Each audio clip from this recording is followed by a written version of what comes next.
Welcome back to another exciting episode of Tile Trends by Tile Club. Today we have a very special guest with us, Stephanie Hoffmeier, a lead architectural designer at Bellwether Design Build. Stephanie, it's so great to have you on the show today. Yeah, thank you for inviting me. I'm excited for today's conversation. Can you give our listeners a glimpse into your path and how you've carved out your niche in the industry? Yeah, of course.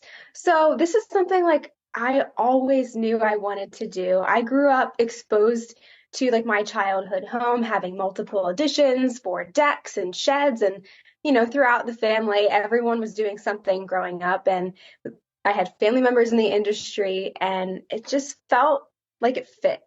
And, when you're in middle school and you're clipping out furniture and magazine clippings and putting mood boards together, like well before Pinterest was a thing, I was like, I could turn this into something where I can make money and like have a career in the future. And it just, from literally, I think middle school on, I just knew that's what I wanted to do. And here we are. And I picked Philadelphia University for its prestigious 5-year architecture program. And I was like, well, what minor am I going to get into? So I found construction management as a really nice way to kind of tie in and well round what I'm looking for out of a career. And then I found Bellwether, and my last semester in college, I started working there as an intern, and quickly it turned into my career. And here we are, like going on 8 years later. That's so inspiring. I love those types of success stories where you've just kind of like worked your way up, and it sounds like you ended up in such an amazing position with this company. We love Bellwether. Everything you guys post is beautiful. Well, we So love your tiles and we can use them in our thank you. projects. So. So can you tell us about being a certified kitchen and bathroom remodeler and how that Yeah. gives you an edge in the industry? So our company was a part of NARI for quite a long time, and through that they offered certifications. So whether you're a project manager or you're a GC or you're a designer, there was different opportunities for you to get certified. And I took the kitchen and bath certification, and it was a course where like you met weekly and you had to study from books, and at the end you were tested, and then from there you became certified. So the test included crazy questions like wiring types and of course clearances for like how far the TP holder needs to be up on the wall, or like how, I don't know, just about anything, like how far the wall needs to be from the toilet. And that really helped me just solidify these codes that come up in every project, and I can just speak to them so easily. Stephanie, we also follow you on Instagram under the handle She Designs Philly. What do you love most about the wonderful city of Philadelphia? Oh, everything. I mean, I live here, I work here, I went to college here. I grew up in a small town in Lancaster County, and Philadelphia has so much culture and opportunity. Food, I mean, there's so much to do here. You're so close to New York City, you're so close to, the shore, and you can just, with 20 minutes, get just about anywhere by going to the airport. So it's a wonderful city. There's a lot to offer, amazing people, amazing food, and I wouldn't have it any other way. I've been there once and I fell in love. I really, really enjoyed my time Yeah. there. Well, that and the homes are so old. I mean, I own an 1880s row home, and I mean, you have to maintain homes of that age, but I bought character that isn't as easy to buy with something new. So it's everywhere. Yeah. So living in a historic city and knowing also that Bellwether is more of a traditional design firm, can you speak to, uh, I don't know, the passion behind preserving history and maybe Mhm. some of the difficulties that you might run into as a designer when it comes to preserving those historical homes? Yeah. Well, I will say I definitely thrive in the traditional design, but we also have other really talented designers on staff that do the more modern flair or the mid-century homes, which we also have a ton of in our portfolio. But when I'm taking on the traditional homes, I'm thinking about, okay, well, there's this awesome trim. There's always considerations where was it ever painted with lead paint, but there's ways to restore. So I don't try to trash everything. I definitely try to say, hey, like what trim can we mimic or like find a knife for and cut so it's the exact same but newer materials? Or, is there the doors on the inside that we can keep and maybe sand down and refinish? If there's a beautiful piece, I'm not going to trash it. I'm definitely going to keep it and try to work it into the design or find a way to repurpose it in another area of the house. So, Stephanie, I went down the rabbit hole. I looked up your own website, and She Designs Philly seems to be like your brand, and you have some Mhm. amazing things there in LTK, Amazon storefront. And I also saw some really great information on your blog about being 40 under 40. I Mhm. believe it was in 2020. Can you give us some insight into what that honor was like for you? Yeah. Well, I mean, I was younger, obviously, at the time, and I was like, this is pretty cool. Like, I'm in a group. It was through an industry magazine. I believe it was like Pro Remodeler, and they chose 40 people around the country under 40 years old that are doing amazing things. And, I get the magazine and I can see it every year at the office, and I'm like, look at all these awesome people who are anywhere between their early 20s to 40, and they have all different job titles and they're doing all these awesome things in the industry. And it was such an honor to be recognized for, being a designer and a lead in that regard. So yeah, I was honored and very surprised. We would love to hear how you weave tiles into your architectural designs, and then what trends are you currently vibing with? Okay, lots to talk about here. I will start with maybe like what I'm seeing a lot or maybe what I'm designing a lot. These little handcrafted tiles are just so beautiful. And it's so much better than having like a factory finish. I mean, there's nothing wrong with it, but in these older homes, I'm trying to add character. So having this handcrafted look where there's texture and there's, visual interest where it's not every single color is the quite exact same on the tile. I'm really interested in that, whether it's incorporating blues and greens like we've done together already, or it's an off-white because the client wants something lighter and airier. I'm really trying to incorporate that. And as far away as I can get from a 3x6 subway tile, I will do. So lately I've been really into like the 4x4 squares or just slightly larger with the 5x5. But a square tile, I'm finding ways to incorporate in unique ways. So maybe like in a more modern setting, it's a stacked grid, but maybe in a more traditional setting, it's an offset 50%. And it just looks really nice. So you'll see that coming up in quite a few of my projects. But otherwise, I'm seeing a lot and I'm also incorporating a lot into my projects, like a checkerboard floor, whether it's like a porcelain, two-tone or it's a marble two-tone. A lot of people like it. And I think it probably had its time in the past and it's here again. And just like any other trend, things will come and go. But if you use the right material and the right color palette, there's a timeless element to that withstands a very long time. I'm obsessed with those checkerboard floors. I love it. Yes. I love Europe, and that's what it reminds me of is Yeah. my time there. I'm just like, oh, this is like France. This looks like Italy. And then as far as the ceramic subway tiles, like that Zelige style, um, Hmm.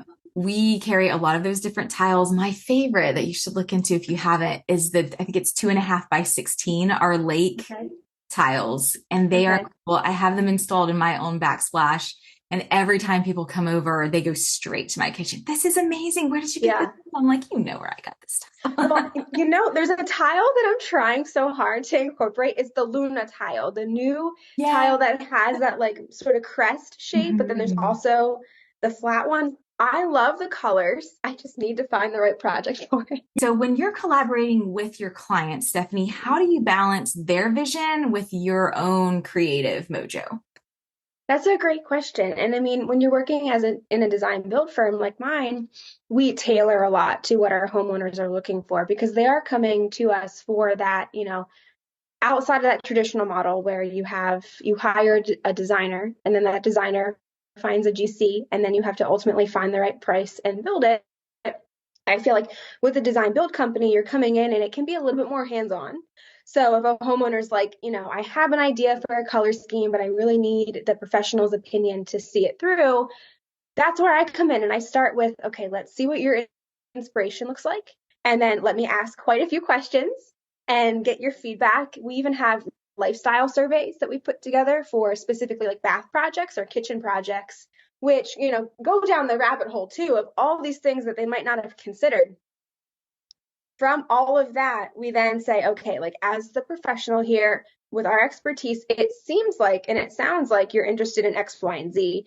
And then from there, taking their inspiration and taking maybe even our own inspiration. Like there's times where I'll put together a Pinterest board, even though the owner also put one together. And I'm saying, here's what I'm seeing, and then here's sort of what you brought to the table. Can we find something that works for your budget, that works for your styles, and move forward in that direction? And there's even times where, say, it's a partnership and the owners together don't have the same style. And that's fun and challenging, but it happens. Uh, that's so interesting. So what does one do when that happens? Like you just kind of have to fuse the two together or find a way to make that complement each other. Yeah, I Walk mean, us you through come that. from it from like a marriage counseling standpoint, and you're like, okay, I'm hearing you and I hear you. And what I'm seeing is like we can definitely merge these. And really, today, I don't think there's any rules in design when it's like, one of the partners wants mid-century and the other one wants something that feels way more traditional. There's an opportunity for that like transitional. Everyone's using this word as pretty much like putting two different styles together. And you can do that. And you can say, hey, maybe your cabinetry pulls more of that mid-century modern vibe, but in a traditional sense, maybe we're looking at, like the light fixtures and the plumbing fixtures having more of that traditional profile. It has been done and it will be done again, and the situation will definitely come up again. It's just the designer, taking that on. Yeah. So walk us through what it means to be an architectural designer, Yeah. from taking concept to actually, mocking it up, presenting it. What does that entail? Where do you start with that? So in our process, we have initial design, and then that kind of lends itself into schematic design. And then once they go into our full design process, that's where we start to develop the construction drawings. So as an architectural designer, that does mean that I, have the degree in architecture, but I'm not a licensed practicing architect. So I can't stamp drawings in that regard, but what I can do is I can draw and I can come up with the designs and put things together. It then just potentially has to go to someone else for stamping. But through that process, we can start with sketches. It's like trace paper, like it's very early on. From that point, we start to develop the direction. And as you kind of go through these phases of design, you start to go from concept to hypothetical reality. Like nothing is set in stone until walls are being built and demo has happened. And even then, there's, technically still some time for some changes. But it's really awesome to see the funnel go from concept to reality throughout the process. That's the fun part. I love Yeah, it. yeah. So we talked a little bit about the preservation of historical homes and things that you're doing to kind of like maintain or see what you can salvage. How important is sustainability in your design approach? It's important to us and it's also really important to our homeowners, but there's also homeowners who come to us and whether they're doctors or lawyers and they're just like, I want the lead out of my house. And I know my home is old enough to have it. So there's situations where, we would love to maintain the character of the home, but we can definitely replicate that with new material that doesn't have the lead paint.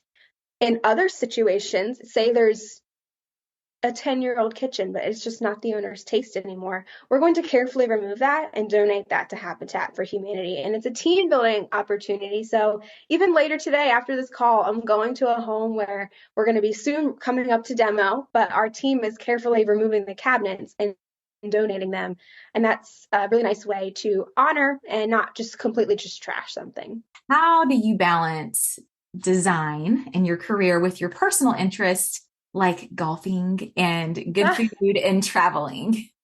It's so funny. When I got married, I told my husband as a joke, I was like not into golf yet. And I was joking and I said, well, now you're not going to have any free time because I'm going to learn to golf and I'm just going to go with you.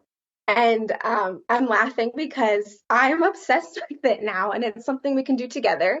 And I actually golf with some of my coworkers, so that's pretty cool too. And it's just like my thing. I mean, everyone's got their one thing that helps them relax. And for me, it's being able to walk the golf course and just be in a beautiful environment and just be outside and get some exercise and clear my head so that I can come back and design, and be creative.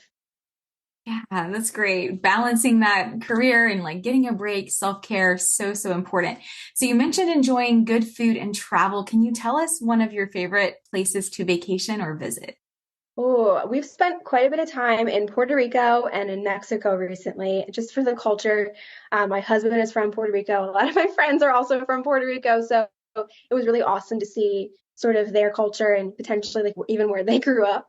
And just honeymooning in Mexico was nice. I would say like we just chose a place.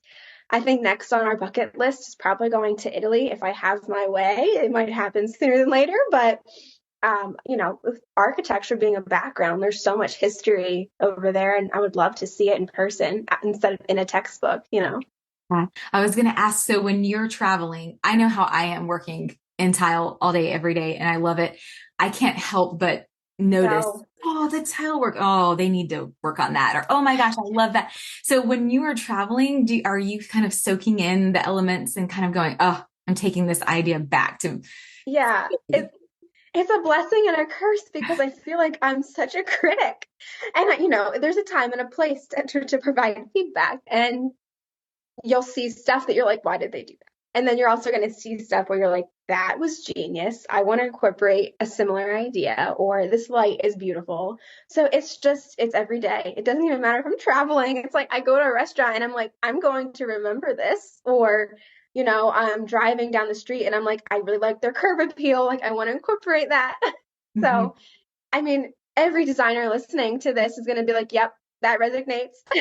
Yes. Ah, so fun and probably a little exhausting, but that's really cool. I'm excited for your travels to Italy and then seeing what inspiration comes from that. Yeah. Well, One of maybe it's my some of the tile, so stay tuned. yes. Oh, yes, for sure. Can you share any memorable experiences or lessons that you've learned throughout your career that have had a significant impact on your approach to architectural design or Yeah. as a woman in design, period? Yeah. Well, I mean, there's definitely an opportunity for just empowering people and women in the industry because there's this sort of persona that there isn't as many women in the industry as men. And I mean, that's true, but it doesn't have to feel that way if you can keep the word out and say, like, work with me here and just continue to grow women in the industry. But in terms of lessons learned, I mean, we all have them. Everyone's making mistakes, but you learn from them and you continue to grow. And this is so cliche, but it's like measure twice, cut once. I remember, and I'm so unfortunately it happened recently. Like 5, 6 years ago, we misordered some windows and they're still sitting in the basement of our office.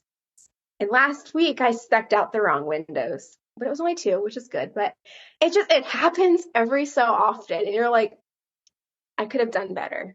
And you just learn from it. And maybe I forgot what I've learned from 6 years ago. But measure twice, cut once. I mean, I know it's cliche, but the more you can triple check, quadruple check, whatever you need to do to get it right, you're going to save time and money.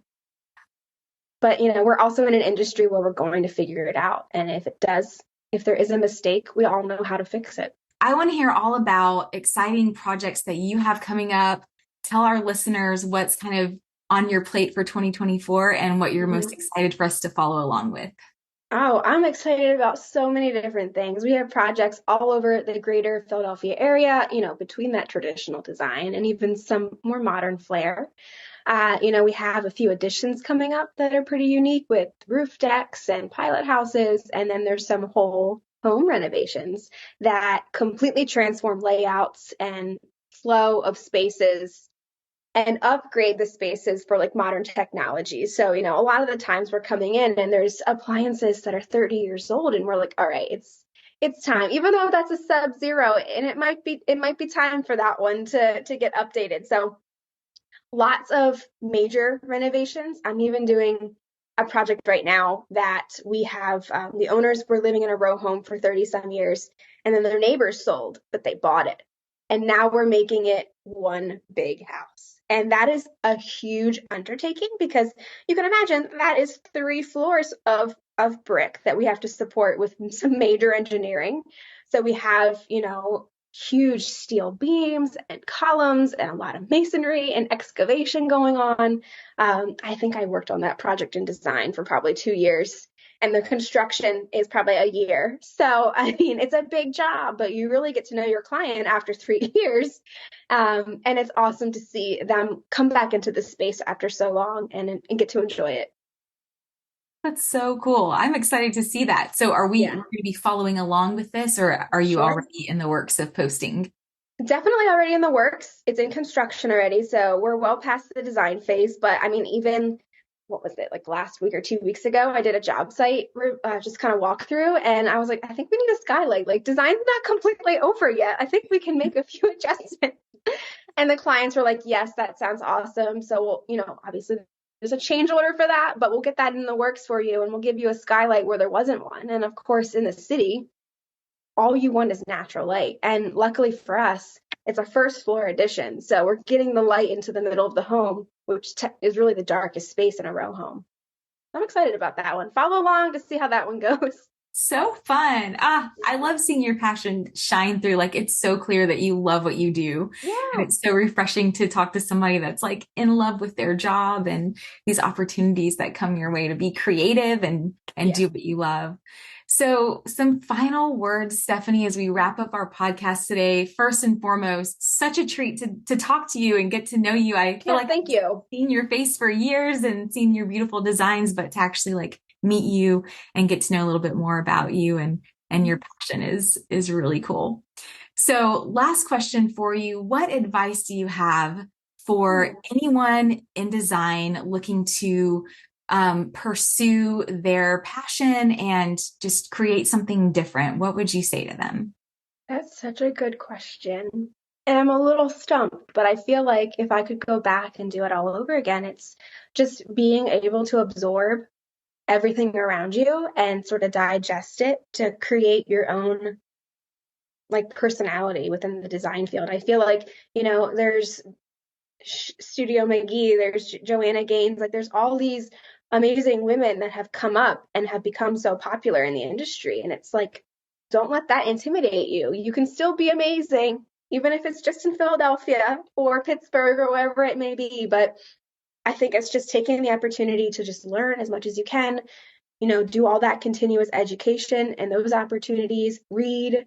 I've done so much reading over the last year, even just for like career development. Like, currently I'm reading like, what is that book?